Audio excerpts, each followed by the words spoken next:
Bueno, entonces vamos a ver la radiografía.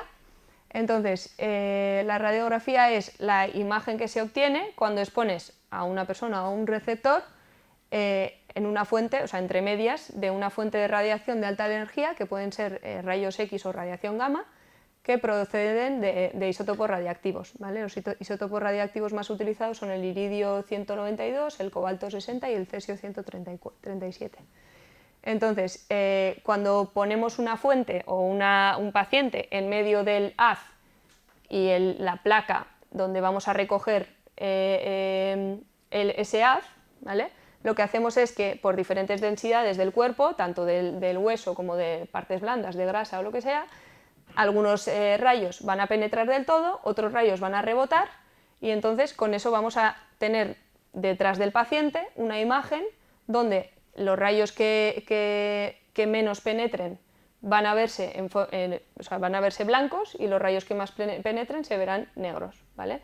Entonces, así podemos ver una imagen. Lo que más vamos a ver en las radiografías, obviamente, es el hueso, pero también podemos intuir las partes blandas, que es a lo que se dedican los radiólogos también, no solo al hueso, que es lo que solemos ver en el grueso de la imagen, sino también ver, por ejemplo, que aquí tenemos aire y el intestino viene por aquí tenemos una zona opaca que obviamente es el hígado, aquí la vejiga no se intuye, pero bueno, aquí vemos el corazón, la mama, la otra mama, o sea, no solo se ven los huesos, sino que también si nos fijamos bien se pueden ver las partes blandas.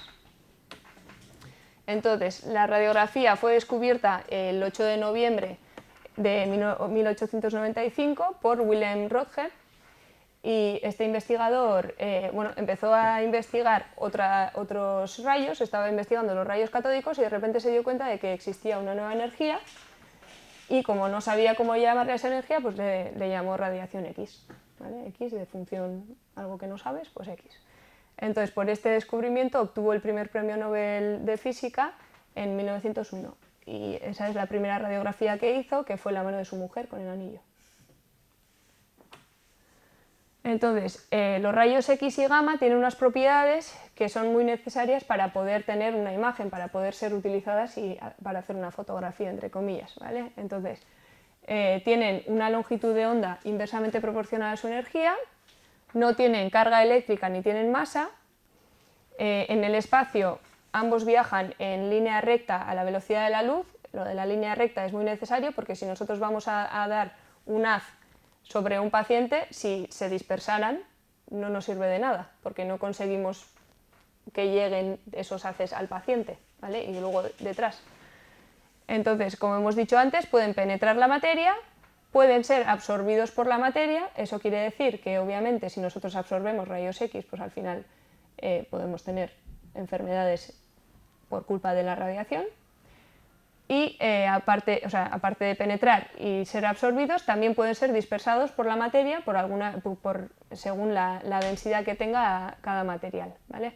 Entonces, pueden ionizar la materia y pueden producir fluorescencia en ciertos materiales. Y obviamente pues, no pueden ser detectados por medio de los sentidos humanos, ¿no? Nosotros no nos damos cuenta de que cuando te hacen una radiografía hay unos rayos que te cruzan. Vale. Entonces, bueno, y lo que he dicho, la radiografía es el estudio que más se utiliza hoy en día. Hay que tener en cuenta que tiene radiación, entonces en mujeres embarazadas, por ejemplo, pues no se puede utilizar, bueno, no se puede, es relativo, se puede, pero siempre pues, mirando pros y contras. Y es el material de diagnóstico que más utilizamos tanto en traumatología como en neumología, como en otras especialidades. En digestivo, por ejemplo, no se utiliza tanto, porque el abdomen pues, no lo marca tan bien, ¿vale? Luego tenemos la ecografía, entonces también se le llama ultrasonografía o ecosonografía, y es un procedimiento que emplea el ultrasonido para crear hoy en día imágenes en 2D, 3D o 4D incluso. Digo hoy en día porque en un principio, cuando se creó la ecografía, no era una imagen la que se creaba, era un eco y había un transductor o un receptor que recibía ese eco y lo transformaba en sonido, ¿vale? Pero hoy en día pues podemos adaptarlo a una pantalla, a un ordenador, y entonces pues, nos hace también, aparte del sonido, nos hace también una imagen. Entonces, como he dicho, se compone del transductor y la pantalla, y el transductor lo que hace es emitir ondas ultrasonido de alta frecuencia que se transmiten hacia el área que queremos estudiar, y el mismo transductor recoge esos ecos y, según la distancia y según la frecuencia, pues crea una imagen, ¿vale?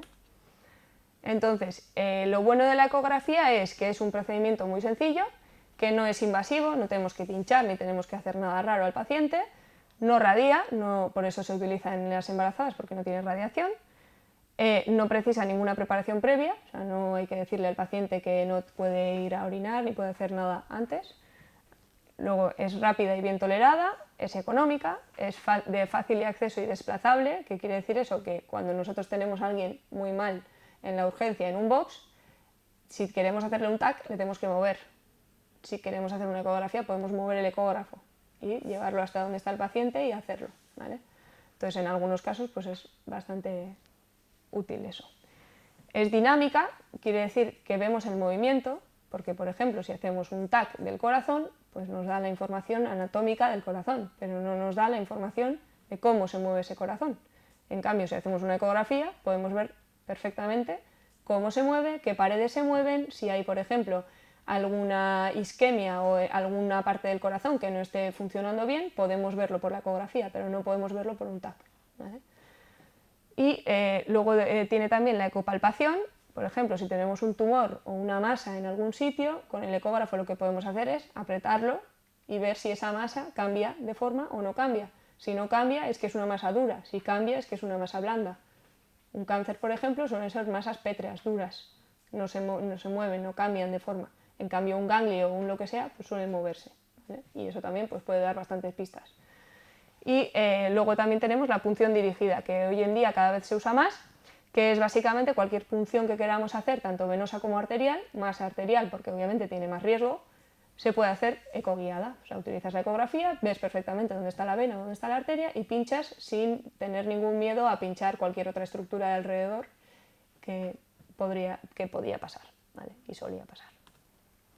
Entonces, como he dicho, como es tan útil, pues cada vez es un procedimiento que suelen hacer los radiólogos, ¿vale? Los que están especializados en radiología, pero cada vez se usa más en todos los ámbitos de la medicina, y entonces cada vez más especialistas que no son radiólogos intentan hacer la ecografía, ¿vale? Hay que decir obviamente que una ecografía hecha por una persona que no es radiólogo no es igual.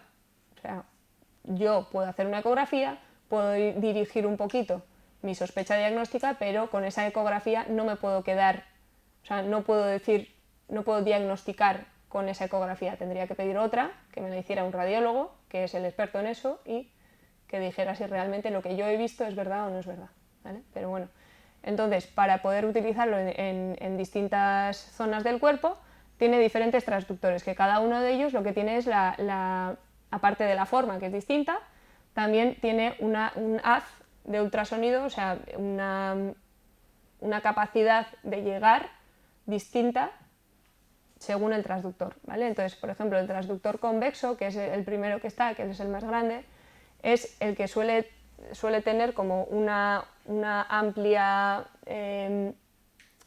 espectro y mucha profundidad, ¿vale? Es capaz de ir muy profundo. Entonces se suele utilizar, por ejemplo, en el abdomen, porque si vamos a explorar algo que esté bastante profundo, necesitamos que el ecógrafo llegue hasta allí, ¿vale? Hay otros que son el lineal, por ejemplo, o el microconvexo. El micro, por ejemplo, se utiliza para ver el corazón entre costilla y costilla, ¿vale? Porque si nosotros ponemos un transductor normal entre costilla y costilla, la costilla nos va a hacer una sombra, no nos va a dejar porque el sonido no va a pasar, ¿vale? Entonces se ve mejor con el pequeñito. Y luego tenemos el endovaginal, que usan en ginecología, y el endorrectal, que utilizan en urología para ver la próstata, ¿vale?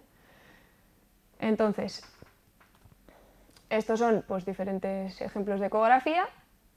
El último, bueno, el que está por aquí es el que se ve en 3D o 4D. 4D, la cuarta dimensión, sería el tiempo, que entonces sería el movimiento, ¿vale? Ver el niño cómo se mueve. El otro es una ecografía también de un feto, una ecografía fetal con la cabeza y el cuerpo. ahí vemos un receso hepatorrenal, ¿vale? Aquí vemos el riñón, que sería el riñón derecho, y aquí vemos el hígado, ¿vale? Que si alguien come hígado, pues bueno, se parece un poco así con sus vasitos, y aquí el riñón, ¿vale? Entonces estaríamos haciendo un poquito en la zona costal derecha. Y aquí en cambio lo que vemos es una mujer recién embarazada. Vemos un útero, que en realidad tendría que tener un endometrio como una rayita finita, y en cambio aquí lo que vemos es que hay un endometrio engrosado, está marcado por flechas, y aquí hay un agujerito, que ese sería la implantación, ¿vale? El feto. Entonces la ecografía pues, se utiliza mucho eso en embarazadas, porque no irradia, y en muchas patologías en abdomen es donde más se utiliza, ya que la radiografía pues, nos da una información muy limitada, pues se utiliza más la ecografía, ¿vale? Y también se puede utilizar la ecografía, por ejemplo, en niños para hacer ecografías cerebrales, porque como tienen todavía la fontanela abierta, desde ahí se puede ver, ¿vale? Entonces a los niños que no queremos radiarles, pues también se utiliza para eso. Entonces, después tenemos el electrocardiograma, ¿vale? El electrocardiograma es la representación gráfica de la actividad eléctrica del corazón en función del tiempo, ¿vale? Entonces, se utiliza para el cribado y diagnóstico de enfermedades cardíacas o cardiovasculares, alteraciones metabólicas también, porque tener una hiperpotasemia, un potasio alto, un calcio alto, lo que sea, también puede darnos alteraciones en cómo se mueve el corazón, y entonces nos puede dar alteraciones electrocardiográficas, y también en la predisposición a la muerte súbita, ¿vale? Para diagnosticar, por ejemplo, un síndrome de Brugada, que es el más típico, que predispone a la muerte súbita. Entonces, la historia, pues en el siglo XIX es cuando se hizo evidente que el corazón generaba electricidad, porque hasta entonces pues, no habían caído en ello o no habían investigado en ello, y fue Wilhelm Einthoven el que va a coger por primera vez esa gráfica que ven en el papel y va a asignar unos nombres a cada onda o a cada receso que hay, ¿vale? Entonces le va a dar el PQRST, que es fácil porque va en esto, como el diccionario, y describió también características electrocardiográficas de varias enfermedades cardiovasculares. Entonces le dieron el Premio Nobel de Fisiología o Medicina en 1924 por ese descubrimiento, y poco después se empezó a utilizar en medicina. Entonces, el electrocardiograma tiene diferentes derivaciones, ¿vale? Las derivaciones son desde dónde vamos a ver ese impulso eléctrico, ¿vale? Nosotros tenemos un impulso eléctrico que va a ir desde el nodo sinusal hasta los haces